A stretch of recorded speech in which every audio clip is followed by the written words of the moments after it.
असेल की दर 4-5 दिवसानंतर आठवड्यात मी त्यांना भेटत असतो। पुण्याचे विषय आहेत, राजकीय विषय आहेत, संघटनात्मक विषय आहेत, निवडणुका आलेल्या आहेत। त्यामुळे काल मान्य देवेंद्रजींच्या संदर्भात हा कुठलाही विषय काल झालेला नाही। काही आपल्यातल्या लोकांनी हेच चालवलं की मी हा विषय तिथे घेऊन गेलो किंवा साहेब किंवा जे राजकारण चाललंय ते अजिबात नाही। पण जैन बोर्डिंगच्या विषयात मान्य देवेंद्रजींची भूमिका स्पष्ट आहे। मान्य देवेंद्रजींचं माझं सातत्यानं त्यांच्या अनेक सूचना गेल्या काही दिवसामध्ये या विषयात येत आहेत आणि म्हणून या विषयाला एक आज मला असं वाटतं की काही निर्णय पुढच्या काळात होणं अपेक्षित असेल तर एक या शहराचा खासदार म्हणून, या शहराचा एक लोकप्रतिनिधी म्हणून माझी भूमिका महत्वाची याच्यामध्ये काय असावी याबाबत जेव्हा विषय झाला, मी माझ्या जैन धर्मीयाच्या सर्व बांधवांचं मनापासून धन्यवाद व्यक्त करतो की राजकीय दृष्ट्या आरोप प्रत्यारोप खूप झाले। काही लोकांनी या विषयाचा आधार घेऊन व्यक्तिगत पातळीवर जाऊन टीका केली, पण माझ्या जैन बांधवांनी एकही दिवस एकदाही कधी माझं नाव या विषयात घेतलं नाही। मान्य राजू शेट्टी साहेब या जैन समाजाचे येतात आणि त्यामुळे त्यांनी ही शंका उपस्थित केली होती की कदाचित मी पार्टनरशिप असलेल्या विकसकांनी हा जैन बोर्डिंगचा व्यवहार केलाय। पण ज्या वेळेला मी स्पष्टपणे माझे कागदोपत्री आणि सगळे पुरावे सादर केल्यानंतर पुढे कुठेही असा विषय जैन समाजातून आला नाही, परंतु याचा एक वेगळा गैरफायदा स्वतःची राजकीय पोळी भाजण्यासाठी, स्वतःचं राजकीय अस्तित्व जिवंत ठेवण्यासाठी काही मंडळींनी सातत्यानं चालवलं। मागच्या 2 दिवसापूर्वी जैन धर्मीयांचे जे गुरुदेव आहेत, जे आज इथे या विषयासाठी स्वतःहून ते बसलेले आहेत, त्यांचं शांततेमध्ये आंदोलन चालू आहे।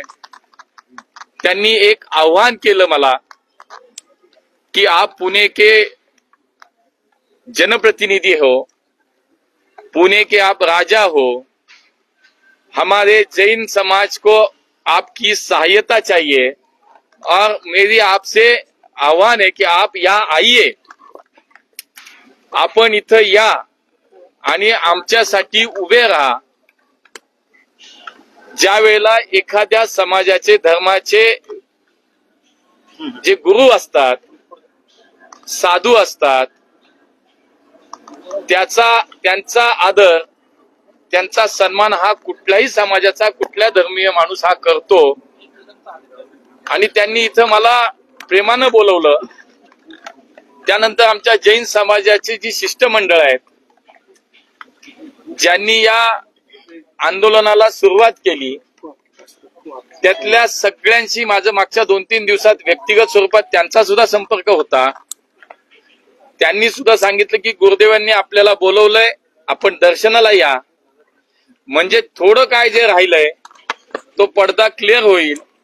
तुमच्याबद्दल समाजाची स्पष्ट भावना आहे, याच्यामध्ये कागदपत्र पाहिल्यानंतर तुमचा कुठेही सहभाग नाही हे समाजाला माहिती, आणि आपणही पाहिल्यास असे अनेक व्हिडिओज, अनेक स्टेटमेंट जैन समाजाच्या माध्यमातून झाली। आजही दुपारी मान्य गुरुदेवजींच्या आदेशानं जैन समाजाचं एक शिष्टमंडळ, मान्य कुमारजी मला वाटतं त्याच्यामध्ये आपण आणि आपले काही सहकारी त्या ठिकाणी भेटायला आले, आणि आज गुरुदेवजी आहेत, आपण भेटायला या, या विषयावरती कायमस्वरूपी तोडगा काढण्यासाठी तुम्ही आमच्या सोबत उभे राहा, आम्हाला सहकार्य करा, अशी एक भावना त्यांनी व्यक्त केल्यानंतर ताबडतोब त्यांच्या सोबत लगेचच मागे मागे मी या ठिकाणी आलो। माननीय गुरुदेवजींनी जी अपेक्षा व्यक्त केली, पहिली तर मी भूमिका माझी ही मांडली, जर मी याच्यामध्ये कुठं माझा सहभाग असता, माझ्या ओळखीची माणसं नाही आहेत का, तर आहेत, पण प्रत्यक्ष या सगळ्या विषयात माझा कुठेही सहभाग नाही हे निश्चित आहे, आणि मी ते पुराव्यानिशी सादर केलंय।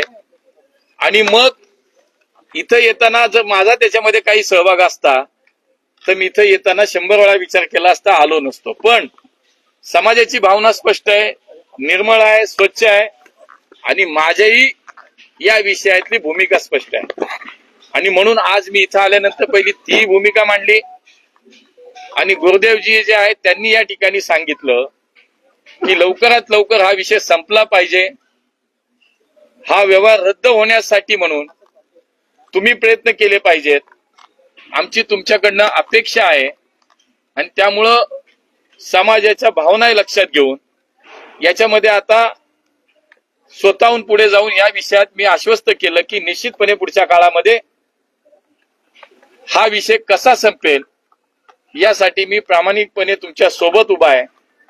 कुठली व्यवस्था कुठलाही विषय असेल तर त्याच्यामध्ये कुठेही निष्पक्षपणे मी याच्यात माझी भूमिका घेईन आणि या विषयाला तुमच्या सोबत उभा राहून हा विषय कसा सोडवता येईल यासाठी मी आपल्या सोबत आहे आणि म्हणून मी आज त्यांना या ठिकाणी भेटायला आलो.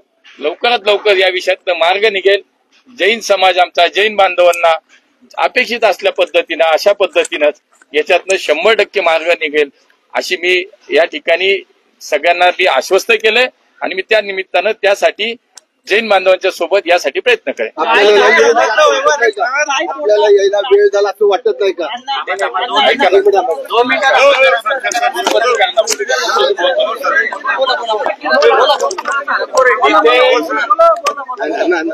माझी भावना सांगितलं म्हणूनच ऐका ना कोण अरे नाही हो बाबा, आज तुम्ही आले नाही. ऐका ना आतमध्ये नाही झालं तसं बाबा, आतमध्ये शांततेत झाले ना, सगळ्यांनी सगळ्यांचं ऐकलंय. ऐका ना, मी स्वतः सांगितलं की ज्या पद्धतीनं या सगळ्या प्रकरणात तोडगा काढण्यासाठीच या ठिकाणी मी त्याची भेट घेतलीये आणि त्यामुळे लवकरात लवकर याच्यात मार्ग काढू असं मी आश्वस्त केलं.